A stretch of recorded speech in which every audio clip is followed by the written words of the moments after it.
대한민국의 조용기 목사님을 소개합니다. 오늘 저는 여러분과 함께 변화의 능력 십자가라는 제목으로 말씀을 나누겠습니다. 모세가 이스라엘 백성을 거느리고 홍해를 건너 수르 광야로 들어가서 사흘 길을 걸어가도 물을 발견할 수 없었습니다. 사람이 사흘 동안 물을 마시지 않고 살 수가 있나요? 입술이 트고 혀가 입천장에 붙었습니다. 물 달라는 소리가 아우성입니다.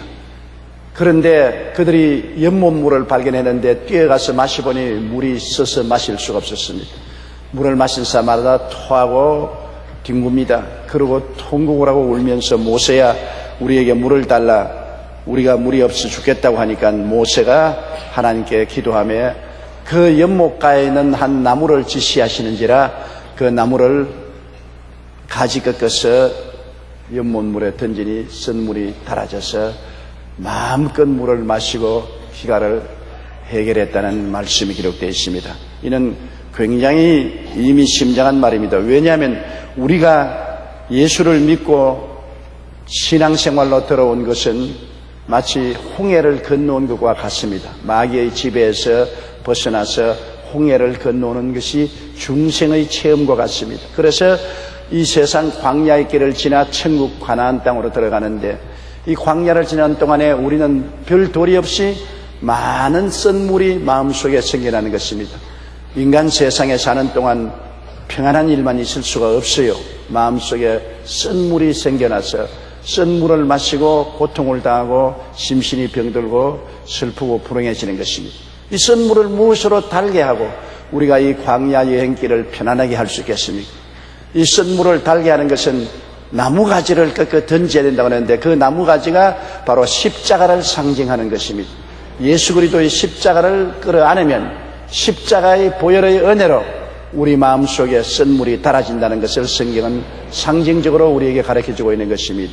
우리가 이 세상 광야를 여행하는 동안에 어떠한 쓴물이 우리 마음속에 생겨나는 것입니까? 첫째로 우리는 세상에 살면서 사람들과 서로 부딪힘으로 미움과 분노의 쓴물이 마음속에 생겨납니다. 부부간에도 미움과 분노, 쓴물이 생겨나고 부모 자식 간에, 형제 간에, 이웃 간에, 사업 파트너 간에 서로 부딪히고 분노의 쓴물, 미움의 쓴물이 마음속에 생겨납니다. 미움이나 분노라는 것이 굉장히 독이 심합니다. 오사카 대학에서 시험을 해본 결과에 개에게 분노를 하게 해서 그 혈액을 뽑아서 독소를 제거해 보니까 그 개 한 마리가 분노를 한 피 속에서 나오는 독소가 8마리의 개에게 주사를 해준 적 다 죽었다는 것입니다. 그만큼 살해할 8마리의 개를 죽일 만한 독소가 한 마리의 개의 분노의 피 속에서 생겨나더라. 그만큼 분노에는 어마어마한 독소가 들어있는 것입니다. 우리가 분노함으로 우리의 심신이 병들고 고통하는 것은 말로 다 할 수 없는 것입니다. 왜 우리는 미움과 분노의 쓴물을 마시지 아니할 수가 없느냐 하면 이 세상에 사는 것이 매일매일 격심한 생존 경쟁을 하기 때문인 것입니다. 가만히 편안히 살 수 있으면 분노할 필요 없지요. 그러나 생존 경쟁에서 밀고 밀리고 쫓고 쫓기는 가운데 서로 상처를 입고 분노가 생기고 미움이 생겨나는 것입니다. 욥기 5장 2절에 분노가 미련한 자를 죽이고 시기가 어리석은 자를 멸하느니라고 말했습니다. 분노는 죽이고 멸하는 독소를 가지고 있다고 말하고 있는 것입니다. 우리나라 30, 40대 남자들은 피곤합니다. 직장에서는 선배와 상사의 눈치를 봐야 하고 밑에서 언제든지 치어 올라오는 후배들을 견제해야 합니다. IMF 이후 퇴직의 압력도 만만치 않습니다. 가정에서도 남자들은 편하지 않습니다. 과거와 같이 아버지로서의 군의와 힘보다는 아이를 중심으로 하는 풍조로 인해 자녀들의 눈치를 봅니다. 그래서 그런지 우리나라 30, 40대 남자 사망률이 세계에서 1위가 되어 있습니다. 통계청이 발표한 우리나라 40대 남자의 2004년 사망 원인 통계 결과를 보면 사망 원인 1위가 40%로 간질환입니다. 2위는 자살이 43%, 3위는 간암이 35%, 4위는 뇌졸중이 28% 순입니다. 이러한 결과를 보면 우리나라 40대 남자가 생존 경쟁의 치열한 생활 속에서 얼마나 미움과 분노가 마음을 억압하고 피곤하고 고달픈 생활을 하고 있다는 것을 보여주는 것입니다. 삶의 경쟁 속에 별 도리 없이 사람들은 시달리기 때문에 미움과 분노의 스트레스에 걸리게 되어 있는 것입니다. 그럴 뿐 아니라 끊임없이 시간과 삶에 쫓기는 생활을 하는 것입니다. 여기다 농경생활 시대는 해가 떠서 일어날 수도 있고 또 늦게 일하더라도 쫓기지 않고 쉬엄쉬엄 일할 수가 있는 것입니다. 오늘날은 그렇지 않아요. 모든 것이 스케줄에 딱 짜 있어서 아침 정시에 출근해야 되고 일해야 되고 일을 성취해야 되기 때문에 끊임없이 시간과 삶에 쫓기는 노예 생활을 하므로 긴장과 고통이 계속합니다. 그렇기 때문에 팽팽한 신경이 긴장된 가운데서 조금만 건드려도 분노를 하고 미움이 생기고 다툼이 생기게 되는 것입니다. 전도서 2장 23절에 일평생에 근심하며 수고하는 것이 슬픔뿐이라 그의 마음이 밤에도 쉬지 못한다고 했는데 정말 매일같이 긴장하고 슬퍼하고 쉬지 못하는 삶을 살고 있는 것입니다. 무엇을 하는지 우리의 삶 속에는 더 많은 성과를 요구하는 것입니다. 별 도리 없이 성과를 이루지 못하면 직장도 떨어지게 되는 것입니다. 이번 발표해 보니까 서울시청에서는 공무원이 성과를 이루지 못하면 퇴직시키겠다는 발표를 한 것을 보았습니다. 그러므로 성과를 나타내려고 끊임없이 뛰고 긴장해야 되는 것입니다. 지난달 신문에서 직장인 1,735명을 대상으로 직장인 일중독 증후군에 대한 조사 결과가 실린 것을 보았습니다. 거기에 보면 조사에 참여한 사람 중 절반이 넘는 51.2%가 자신은 일 중독에 걸렸다고 말했습니다. 한국 사람들은 일을 많이 하기로 유명한데 OECD 국가 중 당연히 최고라고 합니다. 세상에서 일본 사람을 게을리 보이게 하는 유일한 민족은 한국 사람밖에 없답니다. 일에 대한 태도를 한국, 미국, 일본, 독일과 비교해보면 한국의 일 중독 현상이 더욱 명확하게 드러납니다. 자신의 삶에서 무엇이 중요한가라는 질문에 대해 일본과 독일 사람은 가족과의 시간을 1순위로 꼽는 반면에 한국 사람들은 삶에서 가장 중요한 것이 무엇이냐 하니까 만족스러운 일자리로 꼽았는 것입니다. 그러므로 한국 사람에게는 자나 깨나 일밖에 없는 것입니다. 그러므로 그 일 가운데 다가오는 긴장과 스트레스로 말미암아 마음의 미움과 분노가 쌓여지는 것입니다. 그뿐 아닙니다. 세상의 삶에는 우리가 자선사회 속에 살고 있지 않지 않습니까? 모두 다 이기주의와 황금 만능주의로 뛰게 되는 것입니다. 모두 다 나만 보고 뛰지 남을 보지 않습니다. 사람들이 유리창 밖으로 보면 세상에 산도 보이고 들도 보이고 강도 보이고 사람들도 보이지요. 거울을 들여다보면 똑같은 유리인데 자기밖에 안 보이는 것입니다. 이기주의와 황금 만능주의가 마음을 덮으면 자기밖에 안 보여요. 눈에 보이는 것 없어요. 산도 물도 들도 사람도 안 보여요. 모두 다 내 이기주의적 내 중심밖에는 보이지 않는 것입니다. 그러므로 자기를 사랑하며 돈을 사랑하며 자랑하며 교만하며 비방하며 감사치 아니하며 거룩하지 아니한다는 디모데후서 3장 2절 말세의 증후군이 생겨나게 되는 것입니다. 그럴 뿐 아니라 이 세상에는 이해할 수 있는 대화가 부족한 것입니다. 모두 다 만인이 만인을 상대해서 경쟁을 하고 있기 때문에 서로 마음을 터놓고 대화를 할 수 있는 사람이 없습니다. 누구에게 정말 마음을 터놓고 대화를 합니까? 요사이 모 정치인을 보면 밑에 데리고 있던 비서가 온갖 고발을 다 하고 신문에 나오고 텔레비에 나오는 거 보니까 세상에 비서도 믿을 수 없는 세상에 살고 있는 것입니다. 누가 믿을 수 있습니까? 아무도 믿을 수가 없습니다. 남의 말을 안 듣고 이제 자기 말만 하는 시대에 살고 있는 것입니다. 우리가 무슨 말을 해도 자기가 하는 말을 설득시키려고 하지 남의 말을 듣고서 이해하려고 하는 시대가 아닙니다. 이러기 때문에 오해가 오해를 쌓고 성강을 하고 분노하고 미워할 수밖에 없는 것입니다. 잠언서 12장 16절에 미련한 자는 당장 분노를 나타내거니와 슬기로운 자는 수욕을 참는데 오늘날 우리는 수욕을 참지 못합니다. 미련하니까 당장 분노하고 미워하고 분을 나타내게 되는 것입니다. 이러한 일들이 마음에 미움의 씨앗이 되고 분노로 폭발하게 되는 것입니다. 이 모든 일을 어떻게 우리가 해결할 수 있겠습니까? 예수 그리스도의 십자가의 사랑과 포용으로만이 선물이 달아질 수 있는 것입니다. 이 여러 가지 사회적 현상으로 다가오는 마음의 미움과 분노의 썬물을 다 달게 하지 아니하면 그 독이 우리 영을 죽이고 마음을 죽이고 육체를 죽이고 생활을 파탄에 이르게 하는 것입니다. 도적질하고 죽이고 멸망시키는 독이 되는 것입니다. 이 독을 해독하기 위해서는 우리가 예수 그리스도의 십자가를 끌어안고 그리스도의 은혜를 받아야 되는 것입니다. 예수님의 은혜를 받으면 모든 미움이 사라지고 분노가 사라지고 마음속에 사랑과 평화를 가질 수가 있는 것입니다. 요한일서 4장 10절에 사랑은 여기 있으니 우리가 하나님을 사랑한 것이 아니요 하나님이 우리를 사랑하사 우리 죄를 수하기 위하여 화목제물로 그 아들을 보내셨습니다. 그러므로 에베소 4장 32절에 서로 친절하게 하며 불쌍히 여기며 서로 용서하기를 하나님이 그리스도 안에서 너희를 용서하심과 같이 하라. 이와 같은 은혜는 십자가를 끊어 안을 때 십자가를 통한 보혈의 역사와 성령의 역사로 우리 마음속에 변화가 와야만 되는 것입니다. 변화는 내 힘으로 가져올 수 없어요. 내 힘으로 미움을 해독시킬 수가 없고 분노를 잠재울 수가 없습니다. 십자가를 통해서 나타나는 보혈의 능력과 성령의 은혜가 우리 마음을 해독시키고 변화시켜 줄 수가 있는 것입니다. 그러므로 주님은 매일같이 우리가 십자가 밑에 나와서 주님을 바라보고 기도하고 주님께 의지하기를 원하시는 것입니다. 매일매일 주님은 우리 마음을 해독해 주시고 변화시켜 주시고 미움과 분노 대신에 사랑과 인내를 주시기를 원하시고 계신 것입니다. 십자가를 마음속에 던지지 않고 미움의 쓴 연못물을 달게 할 수가 없습니다. 미움의 쓴 연못물을 마시고 고통과 괴로움을 안 당할 사람은 아무도 없기 때문인 것입니다.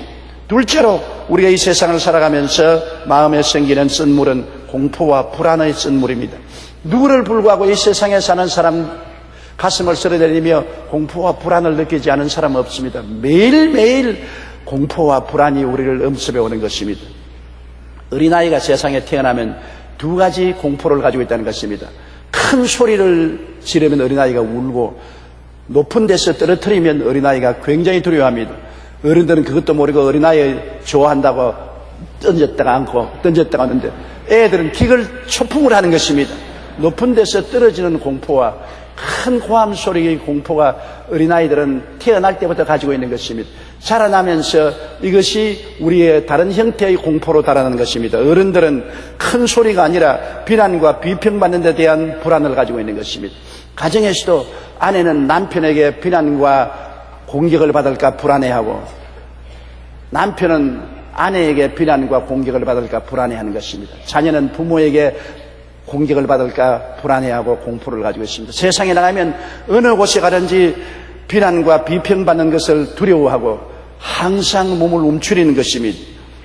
시편 38편 19절에도 보면 내 원수가 활발하며 강하고 부당하게 나를 미워하는 자가 많다고 미워하는 사람들에 대한 불안과 공포를 말하고 있는 것입니다. 요사이는 더구나 인터넷 악플들이 올라오는 것입니다. 인터넷을 열면은 홈페이지에 온갖 칭찬도 있지만 욕이 다 있단 말입니다.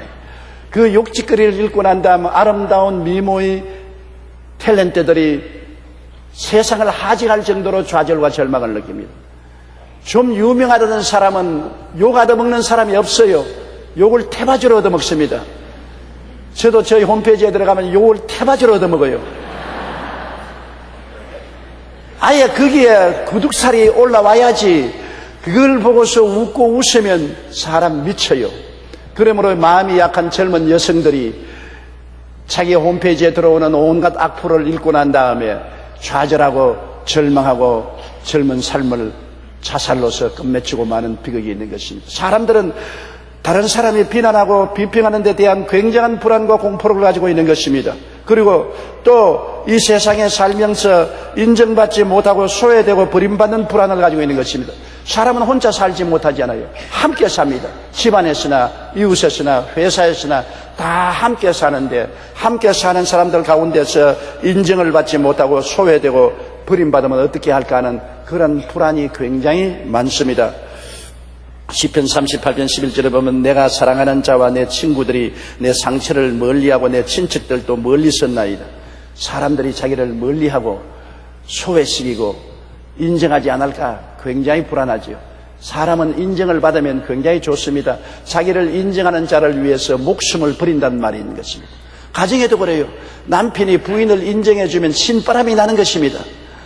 부인이 남편 보고 여보 당신 참 잘해 잘났다면 회사에 가서 하루 종일 우쭐대는 것입니다. 왜냐하면 인정을 받았다는 것은 굉장한 즐거움을 주는 것입니다. 고래도 칭찬하면 춤을 춘단 말이 있지 않습니까? 고래도조차도 칭찬하면 춤을 추는데 사람들을 칭찬하면 하루 종일 기분이 좋지 않습니까? 지나가는 말 같지만은 보고 아유 굉장히 젊어 보이네요. 왜 이렇게 젊어 보입니까? 그러면 하루 종일 그 음성이 귀에 울리는 것입니다. 젊다, 너는 젊다, 너는 젊다. 체험해봐서 제가 알아요. 우리 성도들이 나를 보고서 아유 목사님 요사이 젊어졌네요. 50대 같네요. 무슨 소리 그렇게 해요? 그러면서도 하루 종일 귓가에서 너는 젊다, 너는 50대다 그 여운이 남아있어서 기분이 보통 좋지 않다고. 사람들이 칭찬을 받고 인정을 받는다는 건 굉장한 삶의 기름 부음이 되는 것입니다. 그러므로 우리는 이 세상에 살면서 할 수만 있으면 이웃을 칭찬하고 인정하고 긍정적으로 말하는 습관을 들여야 되는 것입니다. 늘 남을 헐뜯고 비난하고 남의 결점을 잡는 것은 대단히 나쁜 습관이고 자기도 좋지 않고 남도 좋지 않습니다. 그러므로 사람들은 인정받지 못하고 소외되고 버림받는 불안을 가지고 있고 또 삶에 실패할까 패배할까라는 불안이 있습니다. 무슨 일을 하더라도 반드시 성공한다는 보장이 없기 때문에 혹시 실패하면 어떻게 할까 하는 살얼음 위에 걸어가서 얼음이 꺼질까 싶어서 겁나는 것처럼 불안증이 마음속에 가득하고 패배하면 어떻게 할까 두려움이 있는 것입니다. 욥기에 보면 욥은 동방에서 제일 가는 부자였지만은 그가 욥기 3장 25절에 내가 두려워하는 그것이 내게 임하고 내가 무서워하는 그것이 내게 미쳤다고 해서 항상 무서워하고 두려워하고 살았다는 것을 보여주고 있는 것입니다. 그뿐 아닙니다. 우리는 질병과 죽음에 대한 불안은 그림자처럼 다가오는 것입니다. 언제 무슨 병이 들지 모릅니다. 요사이는 더구나 비만증으로 말미암아 다가오는 성인병이 많습니다. 고혈압, 신경통, 심장병, 관절염, 암, 온갖 질병이 언제 내게 다가올지 모르는 것입니다. 질병에 대한 불안과 언제 죽을지도 모르는 그런 불안증이 있어서 모든 사람들은 죽음의 그림자 속에 살고 있는 것입니다. 그러므로 우리는 이 세상에 살면서 불안과 공포의 썬물을 늘 마시고 있는데 이 썬물을 청산해야 돼요. 매일같이. 불안과 공포의 썬물을 어떻게 청산합니까? 매일같이 십자가 밑에 나가서 주님을 바라보면 십자가를 통하여 주님께서 우리에게 부어주는 은혜와 사랑을 통해서 불안과 공포를 이길 수가 있는 것입니다. 십자가를 통하여 우리는 하나님이 우리를 사랑하시고 우리를 돌보아주시는 것을 알 수 있는 것입니다. 내가 너를 버리지 아니하고 내가 너를 떠나지 아니하라는 것을 십자가를 통하여 우리는 알 수가 있는 것입니다. 하나님이 나의 목자가 되셔서 나를 도와주시고 보호하시고 이끌어 주신다는 신념을 십자가 보혈을 통해서 성령의 은혜로 우리가 느낄 수 있는 것입니다. 우리 마음에 불안과 공포의 썬물을 다른 무엇으로도 달게 만들 수 없습니다. 근원적으로 달게 만드는 것은 예수 십자가를 끌어안으면 내가 죄를 지었음에도 불구하고 못났음에도 불구하고 버림을 받아야 마땅함에도 불구하고 죄인은 그대로 못난 그대로 나를 품어주시고 사랑해주시고 하나님 자녀로 삼아주시고 은혜를 베풀어 주시는 하나님을 바라보게 되고 마음이 편안하고 잠잠해지는 것입니다. 내 힘으로 지어 먹어서 될 수 없습니다. 주님 십자가 밑에 나가서 내가 불안과 공포를 가지고 부르짖을 때 하늘에서 평화가 마치 군대가 도시를 점령하듯이 우리 마음속에 임하여 우리 마음을 점령해서 우리 마음속에 평안하게 되어버리고 마는 것입니다. 그렇기 때문에 매일 우리가 주님께 새벽 기도하는 것은 굉장히 중요하지요. 새벽에 나와서 주님께 부르짖음으로 마음의 불안과 공포를 다 잠재워버리고 넘치는 하나님의 평안을 가지고 하루를 살아갈 수 있는 행복을 느낄 수가 있는 것입니다. 히브리서 13장 5절로 6절에 내가 결코 너희를 버리지 아니하고 너희를 떠나지 아니하리라. 그러므로 우리가 담대히 말하되 주는 나를 돕는 자신이 내가 무서워하지 아니하겠노라. 사람이 내게 어찌하리요. 하나님이 나를 도우시는데 사람이 내게 어찌하리요. 마음속에 평안을 가져올 수 있습니다. 이것은 십자가의 은혜로 그렇게 될 수 있는 것입니다. 셋째로 우리의 가슴 속에 늘 생기는 썬물은 열등의식의 썬물입니다. 누구든지 마음속에 열등의식을 가지고 있어요. 자기가 잘났다고 뽐내는 사람은 오히려 열등의식이 있기 때문에 그거를 덮으려고 의시되는 것이 바로 잘났다고 교만을 떠는 것입니다. 열등의식은 우리 마음속을 굉장히 고통을 주는 것입니다. 우리가 왜 열등의식을 가집니까? 가난하고 어려운 성장기에 대한 열등의식은 반사회적 반항의식을 가져오는 것입니다. 우리가 자라날 때 헐벗고 굶주리고 가난하게 자라났다. 그러므로 나보다 잘 먹고 잘 입고 잘 사는 사람에 대해서 열등의식을 느끼고 반항심을 느끼는 것입니다. 공산주의라는 것은 못 살고 가난한 사람들이 잘 살고 재산을 가진 사람들에 대한 열등의식에서 생겨난 것입니다. 열등의식이라는 것은 반사회적인 반항의식을 가져오는 것입니다. 지난 27일 송파구 문정동 개미마을 30가구에 배달된 요구르트 사건 알지요? 요구르트에 세제를 집어넣어가지고서 마시자 말자 목이 타고 구토를 하고 야단 법석을 해서 굉장히 신문에 나고 텔레비에 뉴스거리가 된 것입니다. 그 범인을 잡고 보니 손모 씨라는 사람인데 그 어머니는 가락동 시장에서 과일 장사를 하며 고생을 하는데 개미마을 사람들은 국가 땅에서 강제로 전용해서 판자촌 짓고 살다가 편안히 살면서 재개발로 쉽게 돈을 국가에서 보상받게 됐다. 그러니 배가 아프죠. 열등의식이 생기는 것입니다. 똑같이 고생하는데 왜 저는 국가에서 보상받고 우리 어머니는 가락동 시장에서 내내 과일 장사하면서 고생하느냐. 에라 내 못 먹는 밥에 재나 뿌려보자. 그래가지고서 개미마을 사람들에게 요구르트를 쫙 나눠주는데 또 공짜라고 먹은 게 큰일이죠. 공짜 없어요 여러분. 문을 열어보니까 문 밖에 요구르트가 공짜로 있으니까 좋다고 마셨다가 큰 변을 당한 것입니다. 가난하고 어려운 삶에서 생겨난 열등의식이 사회적인 반항의식으로 나타나게 된 것입니다. 오스트리아의 작은 독재자로 불렸던 돌푸스 수상은 나치스에 의해 암살당했습니다. 한 번은 신문기자가 돌푸스 수상의 어머니를 인터뷰했습니다. 그의 어머니 역시 키가 135cm의 단신이었습니다. 그녀는 자기 아들에 대하여 이렇게 말했습니다. 제 아들은 결코 야망을 가진 사람이 아니었습니다. 돌푸스는 소년 시절 목사가 되길 꿈을 가지고 있었어요. 그런데 주위에서 너처럼 키가 작은 사람은 어떻게 목사가 되겠냐고 놀려댔습니다. 돌푸스는 그때부터 열등감을 갖기 시작했고 결국은 열등감을 없애기 위해서 정치계로 뛰어들어가서 독재자가 되고 어마어마한 독재를 행했다고 말하는 것입니다. 이처럼 열등감은 치유되지 못하고 남아있으면 성격과 기질에 영향을 미치고 다른 사람에게도 좋지 못한 영향을 미치게 되는 것입니다. 그뿐 아니라 우리는 열등의식을 가지는 것은 교육적 과정에 대한 열등의식인 것입니다. 지방대학을 나온 사람은 서울에 있는 대학에 나온 사람에게 열등의식을 느끼고 서울에 있는 대학에는 서울대학이나 고려대학, 연세대학을 안 나오면 열등의식을 느끼고 한국의 대학을 나온 사람은 미국의 대학 나온 사람에게 열등의식을 느끼고 학교 학문에 대한 열등의식이 굉장히 많습니다. 그래서 애라까지 조기에 입학을 미국에서 공부시키자고 초등학교, 중등학교, 고등학교 학생들을 미국으로 보내고 어머니는 미국 가 있고 아버지는 한국에 서고 기러기 아빠, 기러기 엄마가 돼서 태평양을 건너 목을 쭉 내밀고 꾹꾹꾹 그러다가 가정이 깨어지고 낭패 이러고 비극이 다가오는 것입니다. 이런 것은 모두 다 교육적 과정에 대한 열등의식인 것입니다. 사실은 이 세상에서 공부 많이 했다고 성공해서 살지 않습니다. 머리 좋다고 이 세상에 성공하고 살지 않습니다. 예수 잘 믿어야 성공하고 사는 것입니다. 하나님이 문을 열면 닫을 자가 없고 하나님이 문을 닫아 놓으면 열 자가 없는데 이 세상에 어떤 시골에 자랐을지라도 예수 잘 믿고 하나님 잘 섬기면 성령이 함께 계셔서 머리가 되고 꼴이 되지 않게 만들어주는 것입니다. 사람이 방향을 잘못 잡으면 안 되는 것입니다.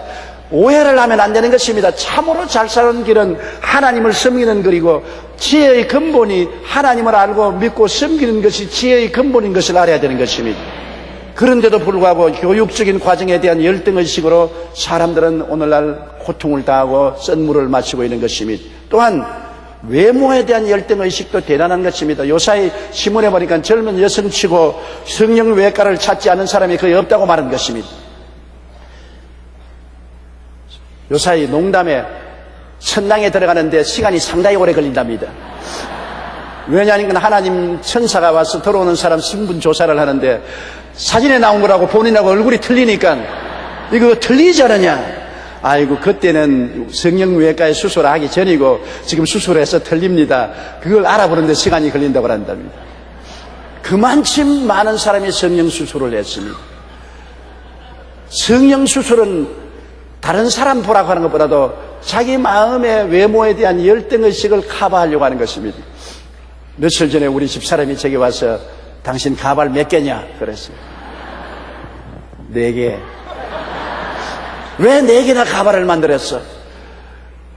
젊을 때부터 머리가 조금씩 벗어지니까 한번 덮어보려고 만드는 것이 4개나 만들었다. 저조차도 거울을 들여다보면 보기 싫거든. 머리가 벗어졌으니까. 더구나 텔레비에 나오는 머리는 번쩍거려서 정말 보기가 싫어요. 그래서 가발로 덮어보려고 하다가 성도들이 너무 웃어서 그만 못 덮었습니다. 사람들마다 자기 외모에 대한 열등의식을 가지고 있습니다. 날 좀 보소, 날 좀 보소, 동지 섣달 꽃본 듯이 날 좀 보소 할 정도로 자랑할 수 있는 사람은 극히 드뭅니다. 아무리 잘났어도 자기 얼굴의 어느 부분적으로 못난 것에 대한 열등의식을 가지고 있는 것입니다. 하나님은 사람을 외모로 보지 않습니다. 이새의 아들이 8명이 있었는데 사무엘이 하나님의 뜻을 따라 기름 부어서 그중 아들 중에 한 사람에게 왕을 만들려고 하는데 이새가 사무엘에게 7 아들만 데려왔습니다. 첫째 아들, 와 잘생겼다. 하나님이 아니야 버렸다.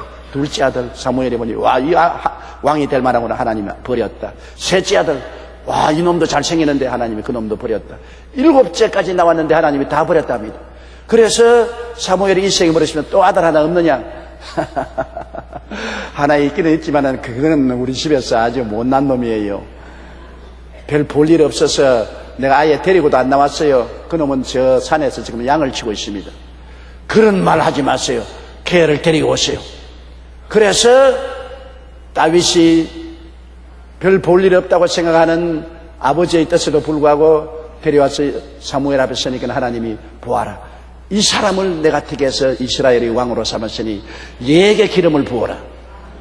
하나님은 사람을 외모로 보지 않고 속 사람을 보는 것입니다. 외모가 아무리 잘나도 하나님은 속 사람을 보아서 속 사람이 합격 안 하면 외모가 무슨 소용이 있습니까?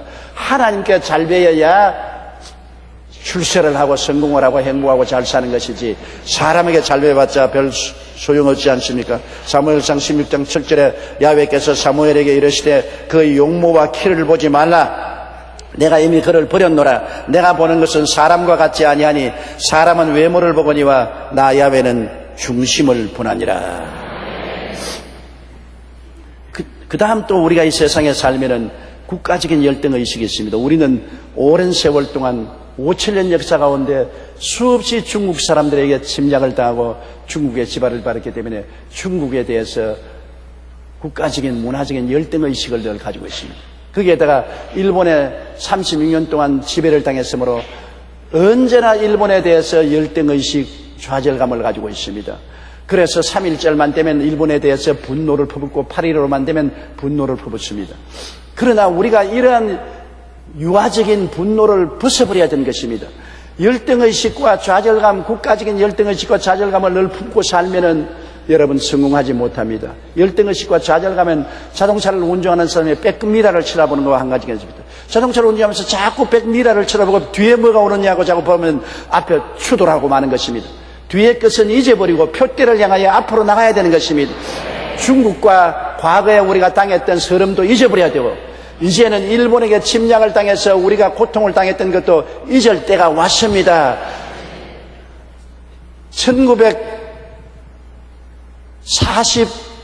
1945년 8월 15일 아득한 옛날에 이미 지나간 역사적 한 사건인 것입니다. 이제는 역사적인 사건으로서 기억은 하지만은 그를 따라서는 감정적인 분노와 슬픔과 억울함과 이것을 청산해버릴 때가 왔습니다. 그러고 난 다음에 우리는 앞으로 전진해 나가야 되는 것입니다. 과거사의 수치를 지금까지 연속하는 것은 비극이 되고 마는 것입니다.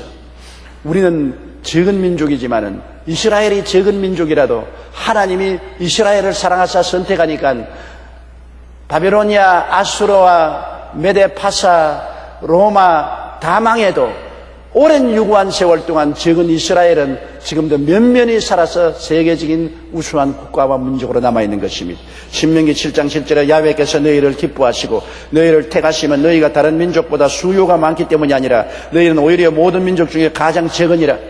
모든 민족 중에 가장 적더라도 예수 잘 믿으면 하나님이 높여주시는 것입니다. 성경에 저가 나를 사랑한 적 내가 저를 건지리라, 저가 내 이름을 안 적 내가 저를 높이리라고 말씀한 것입니다. 우리가 적은 민족이라도 우리가 예수를 잘 믿고 하나님을 잘 섬기면 하나님이 건지고 하나님이 높여주는 것입니다. 그렇기 때문에 역사적인 옛날에 대해서 열등의식이나 수치심이나 분노를 가지고 있어서는 안 되는 것입니다. 우리는 그러나 모두 다 이런 마음의 열등의식을 가지고 고통을 당하는데 이것도 예수님 십자가 밑에 나와서 십자가를 끌어 안으면 하나님의 은혜와 보혈의 역사로서 다 씻어버리고 열등의식과 좌절감에서 벗어나야 되는 것입니다. 나의 상담실에 한번 상담한 젊은 부부의 이야기가 늘 머릿속에서 떠나지 않습니다. 사장 아들이 아버지 회사에 왔다 갔다 하다가 직원으로 있는 아버지 비서실에서 일하는 이쁜 아가씨가 탐이 나서 데이트를 하다가 결혼에 성공을 했는데 이 아가씨는 가난한 집 출신입니다. 그런데 이 아들이 이 여성하고 결혼하고 난 다음 굉장히 행복했어요. 그러나 그 부인은 행복하지 않습니다. 왜냐하면 열등의식 때문에. 그 아들이 그 아내를 데리고서 좋은 식당에 가서 아름다운 환경 가운데서 맛있는 음식을 주문해서 먹을 때마다 하는 말이 너 친정에서는 못 먹어봤지. 그거 할 수 있는 말입니다. 친정에서 못 먹었죠. 가난한데 뭘 먹기를 먹었어요. 그러면 막 웃으면서 못 먹어봤어요. 당신 덕분에 호강합니다. 그러면 될 건데 그래 꼬부라져. 뭐 어쩌고 어째. 너는 부잣집 아들이니까 이거 잘 먹었는데 날 보고서 왜 음식 가지고 친정까지 끌어당기느냐. 열등의식 때문에 마음에 상처를 입었습니다. 부인이 좋은 옷 입고 아름다운 모습으로 나타나는 것이 좋아서 백화점에 가서 좋은 옷을 사주는 것은 좋은데 꼭 사줘서 집에 데려와서 너 친정에서는 이런 옷 못 입어봤지. 내게 시집 왔으니 입어보지 않냐. 그 말에 그냥 굉장히 충격을 느꼈습니다. 이래서 모든 일에 이 남자는 아무 의미 없이 평범하게 이야기하는데 그 부인은 굉장한 충격으로 받아들이는 것은 부인의 생활 과정을 통한 열등의식 때문인 것입니다. 결국에는 그 부인이 신앙상담 와서는 말이 나는 좋은 집도 싫고요, 좋은 음식도 싫고요, 좋은 옷도 싫고요, 내 정도에 맞는 남자하고 살아야지 이 남자하고는 못 살겠습니다. 이 남자는 나하고 레벨이 틀리기 때문에 나하고 대화가 안 되고 항상 나에게 슬픔을 갖다 주고 나의 열등의식을 살아나게 합니다. 그 열등의식이란 여러분 무서운 것입니다. 그러나 우리가 예수님 안에 들어오면 열등의식이 없어지는 것은 그리스도의 십자가를 통하여 구원받아 하나님 백성이 되면 우리는 택하신 족속이요 왕같은 제사장이요 거룩한 나라요 그의 소유된 백성이 되는 것입니다. 하나님의 자녀가 되고 예수님의 신부가 되고 하늘나라를 상속으로 받는 사람이 되는데 무슨 열등의식이 있을 수가 있는 것입니까? 예수님 십자가를 끌어안으면 열등의식의 선물이 달아져 버리고 마는 것입니다. 그렇기 때문에 우리는 매일같이 열등의식이 안 생길 수는 없으나 이 열등의식을 십자가를 통해서 달도록 변화를 가져와야 되는 것입니다. 십자가를 통해서 은혜를 받고 보면 높고 낮은 것이 없어요. 교회에 와서 높고 낮은 것이 있습니까? 교회에 높은 사람이라고 해서 좋은 자리에 앉고 낮은 사람에서 낮은 자리에 앉는 것이 있습니까? 교회에 오면 전부 다 하나님의 자녀들이요 하늘나라를 상속으로 받을 그리스도의 신부들인데 너나 나나 같은데 뭘 열등의식과 좌절감을 느낄 수가 있는 것입니까?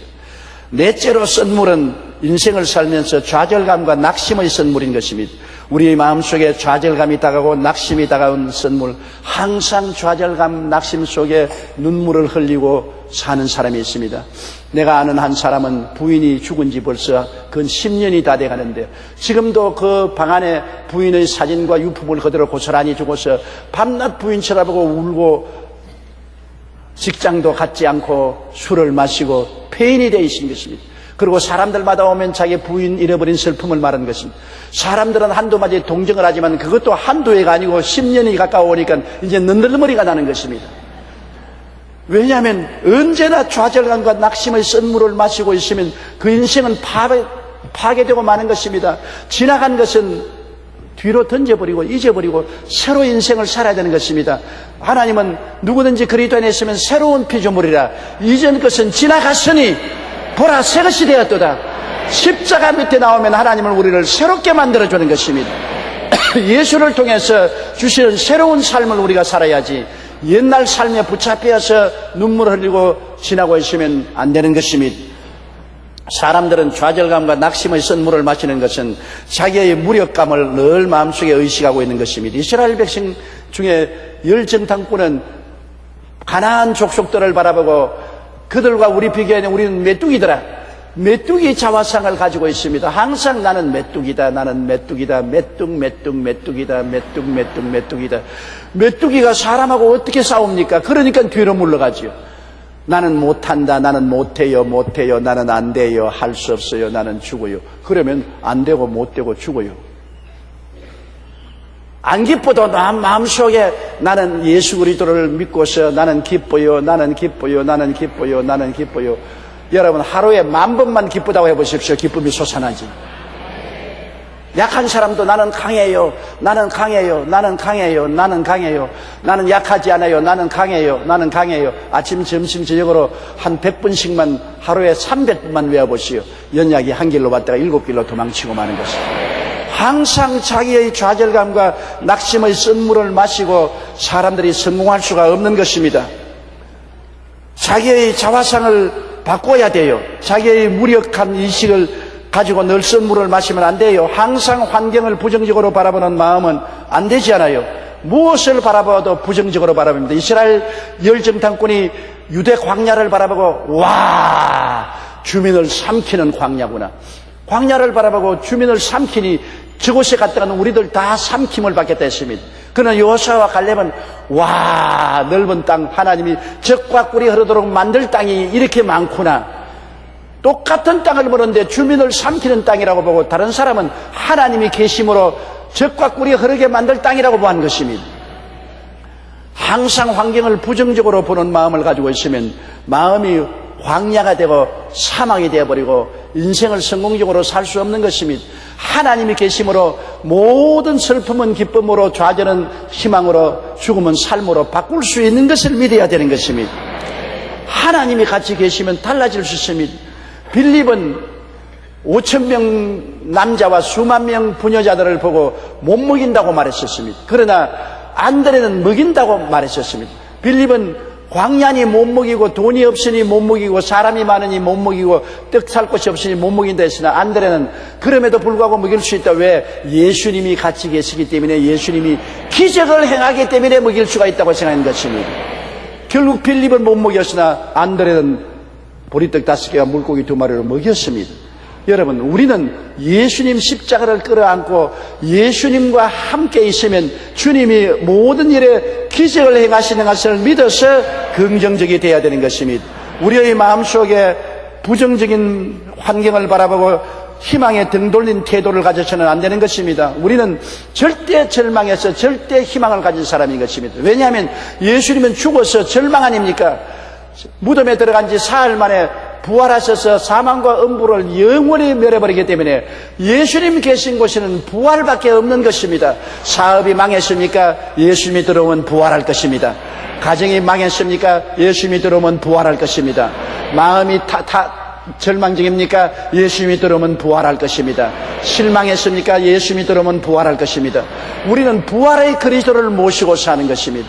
앉아도 서도 사나 죽으나 그리스도의 십자가를 우리가 바라보고 끌어안으면 그리스도는 십자가를 통하여 우리를 용서하시고 사랑하시고 치료하시고 부활의 생명을 부어주시는 것입니다. 기독교 신앙의 위대함은 부활이 있기 때문에 위대한 것입니다. 지금 겨울이 지나가고 있는 것입니다. 눈이 녹습니다. 왜? 봄이 다가오기 때문인 것입니다. 봄이 오면 아무리 싸나운 겨울도 봄을 이길 수가 없는 것입니다. 예수님이 계시면 아무리 싸나운 죽음도 절대로 대항할 수 없습니다. 부활에 녹아져 버리고 마는 것입니다. 그리스도는 부활이요 생명이니 우리와 같이 부활과 생명으로 같이 계심으로 여러분의 영혼이 잘됨같이 범사에 잘되며 강건하고 생명을 얻되 넘치게 얻지 아니할 수가 없는 것입니다. 부활합니다. 부활합니다. 광야가 꽃동산이 되는 것입니다. 사막이 물된 동산이 되는 것입니다. 왜? 주님이 부활한 능력으로 우리와 같이 계시기 때문인 것입니다. 로마서 8장 32절에 자기 아들을 아끼지 아니하시고 우리 모든 사람을 위하여 내어주시니가 어찌 그 아들과 함께 모든 것을 우리에게 주시지 아니하겠느냐, 그렇게 말하는 것입니다. 다시 살아나신 그리스도 예수시니 그는 하나님 우편에 계신 자요 우리를 위하여 간구하는 자시라고 말씀하고 있는 것입니다. 인간의 삶에는 항상 선물이 넘쳐납니다. 미움과 분노의 선물, 불안과 공포의 선물, 열등의식의 선물, 좌절감 등 이런 선물을 늘 마시고 살면 실패합니다. 선물을 변화시켜야 되는 것입니다. 이 쓴 마음의 선물에 십자가 그리스도를 끌어안으면 즉시로 선물이 달아지고 변화가 다가오는 것입니다. 사랑과 평안과 자존심과 희망의 샘으로 변화되고 삶은 행복을 가져오게 되는 것입니다. 샘물과 같은 보혈 앞에 나와서 싣고 십자가를 우리 마음속에 끌어안으면 우리 마음의 모든 선물은 달게 되고 변화가 오게 되는 것입니다. 예수 그리스도 안에서는 변화의 기적이 있는 것입니다. 그리스도의 십자가는 우리에게 보혈과 성령의 능력으로 흑암에서 광명으로, 무질서에서 질서로, 죽음에서 생명으로, 죄에서 미로, 가난에서 부여로 변화시키는 기적을 나타내 주는 것입니다. 광야를 지나오면서 우리가 목이 말라 허덕이다가 쓴 물을 마시고 쓰러질 수밖에 없지만은 예수 십자가를 끌어안으면 모든 쓴 물은 달아지고 우리는 기뻐지고 소망차게 되고 즐거워지고 용기 백배해서 승리적으로 살아갈 수 있는 것입니다. 십자가 무한 영광일세. 십자가 나를 위한 치료의 샘물인 것을 믿게 되시기를 주님의 이름으로 축원합니다. 고개 숙여 기도드리겠습니다. 사랑이 많으신 우리 하나님 아버지요, 우리는 이 광야 같은 세상을 지나면서 별 도리 없이 매시마다 마음속에 쓴 연못물이 생겨납니다. 미움과 분노의 쓴물, 불안과 공포의 쓴물, 열등의식의 쓴물, 좌절감과 낙심의 쓴물이 솟아나고 쓴물을 마시고 우리는 좌절과 절망합니다.